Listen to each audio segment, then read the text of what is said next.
hello guys जीवনত কৰিবলগীয়া বহুত কাম আছে কিন্তু মোৰ ঘৰত মোৰ মা দেউতা খালি ঝগড়া কৰি থাকে আৰু হিয়তৰ নিজৰ ঝগড়াৰ ৰিজন হিয়তে নিজে নাজানে কিন্তু ঝগড়াটো কৰিয়ে থাকে আৰু তাৰ মাজত যদি বাবু আপুনি কাৰোবাৰ সাপোৰ্ট দি মন্তব্য এটা দি দিছে আন এজনৰ চকুত আপুনি 1 ঘন্টাৰ কাৰণে বিলন হৈ যাব সন্তানৰ অস্তিত্ব হেৰাই দিব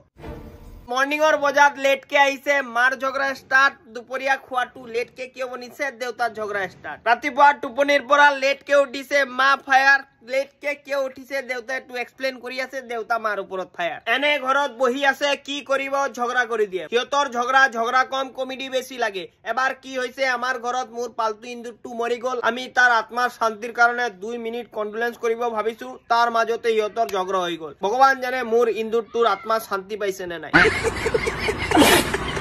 আপোনাৰ ৰিজাল্ট বেয়া হৈছে দোষ আপোনাৰ নহয় মোৰ দেউতাৰ হিচাপে মোৰ মাৰ দোষ মোৰ মায়ে মোক ভালকে পঢ়োৱা নাই কি কৰিব দেউতা তাত ঝগড়া কৰা ষ্টাৰ্ট কৰি দিয়ে মই পাৰ্টিত গৈছো ৰাতি লেট কে আহিছো কিয় লেট কে আহিছো দোষ মোৰ নহয় মাৰ হিচাপে মোৰ দেউতাৰ দোষ মই লেট কে আহিছো তুমি কিয় একো নকলা দেউতাৰ মাজত ধুম ঝগড়া হয় দুই ফালে দি মোক বেয়া মাৰ পৰে যেই মাৰটো মোৰ ডাইৰেক্ট দি দিলে হয় এটো ডাইৰেক্ট নাহিব থিয়তে দুই সাইডে ভুৰুস্তুল ঝগড়া কৰি পিছত মোৰ মাৰটো পৰে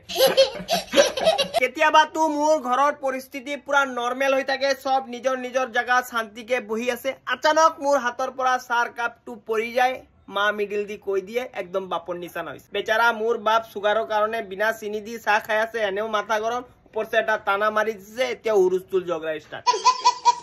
মাৰ ভাত বনোৱা হৈ গৈছে এক ডাকত আহিব লাগিব দুই ডাক যদি মাৰি দিছে আহি ঝগড়া স্টাৰ্ট হৈ যাব মাৰ মোবাইলৰ ৰিচাৰ্জ কেক নেট মাৰ ভন্টি ফটো আপলোড কৰাৰ আগতে ৰিচাৰ্জ কৰি দিব লাগিব নহলে ঝগড়া স্টাৰ্ট আৰু এটু ঝগড়া আপোনাৰ ঘৰতো হ'ব পাৰে তাৰ কাৰণে ডাউনলোড কৰি লওক ৰিচাৰ্জ সেতু এপ ইয়াৰ পৰা আপুনি সব ৰিচাৰ্জ কৰিব পাৰিব মোবাইলৰ নেট পেক খেক গালি খোৱাৰ আগতে ৰিচাৰ্জ তাৰ পৰা কৰি দিব ডিটিএচ ৰিচাৰ্জ কাৰেন্ট গলে গৰম লাগিব ঝগড়া হৈ যাব তাৰ কাৰণে ইলেক্ট্ৰিসিটি বিল পেমেন্ট কৰিব পাৰিব পত্নীক লৈ ফুৰিব গৈছে আচানক টোল গেট আহি গৈছে ৰিচাৰ্জ নাই কি কৰিব ফাস্টেগো ইয়াৰ পৰা কৰিব পাৰিব আচানক গ্যাস শেষ হলে আপোনাৰ ঘৰত বিপদ আহি যাব গ্যাসৰ বিল ইয়াৰ পৰা পেমেন্ট কৰিব মানে ইয়াৰ পৰা সব বস্তু পেমেন্ট কৰিব পাৰিব আৰু যেতিয়া আপুনি পেমেন্ট কৰিব 4 to 7% এমাউন্ট আপুনি ক্যাশবেক পাই যাব আপোনাক ইমান ফেসিলিটি কোনে দিব আৰু যদি আপোনালোকে মানুহৰ ৰেফাৰেল কোড দি ইউজ কৰে তেনেহলে আপোনাৰ 15 টকা এক্সট্ৰাকে পাই যাব জলদি ডাউনলোড কৰক ৰিচাৰ্জ সেতু এপ কিন্তু মোৰ মা দেউতাৰ ঝগড়া ইয়াতো শেষ হোৱা নাই মই ইয়াত ভাত খাব বহি পেটটো বেছি ভৰি গৈছে তাৰ কাৰণে অলপ ভাত পেলাই দিছো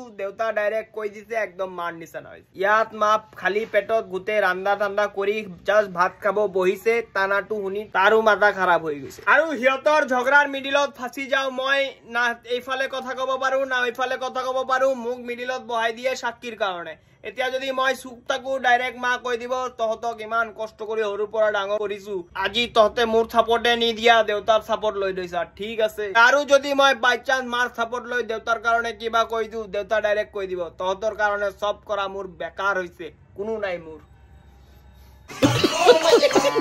So guys এনেকে চলি আছে মোৰ ঘৰ এই দুইজনৰ ঝগড়াৰ মাজত মই মিডিলত ফাঁসি আছো হিয়তৰ ঝগড়াটো বন্ধ নহয় মোৰ দম কেতিয়া বন্ধ হৈ যাব মই নাজানো লগত মোৰ ৰিচাৰ্জটো শেষ হৈ গৈছে আজি মই ভৰাব লাগিব কৰ পৰা ভৰাম ৰিচাৰ্জ সেতু এপ আপোনালোকে বাহিৰৰ পৰা ৰিচাৰ্জ কৰে ক্যাশবেক লগ নাপায় আৰু পালে স্ক্ৰেচ কৰি বহুত টাইম লাগি যাব কিন্তু ইয়াত ডাইৰেক্ট আপুনি এটা ৰিচাৰ্জ কৰিছে 4 to 7% আপোনাৰ ক্যাশবেক দি দিব লগত আপুনি ৰেফাৰেল কোড যদি কাক সাজেষ্ট কৰে তাতো আপুনি পইচা পাই যাব জলদি ডাউনলোড কৰক ৰিচাৰ্জ সেতু এপ আৰু হিয়তৰ ঝগড়াটো এনেকে চলি থাকিব আৰু এই ঝগড়াৰ মাজত মোক মিডিলত ফাঁসাই তাতে হাতত গোবৰ লৈ মোৰ মুখত গোবৰ ফিক্কা মাৰি দিয়ে পিছত মই গম পাই যাম আৰু কি আৰু কম চিনি পোৱা নাই মোক একে দুই আকাশ ভাই চুই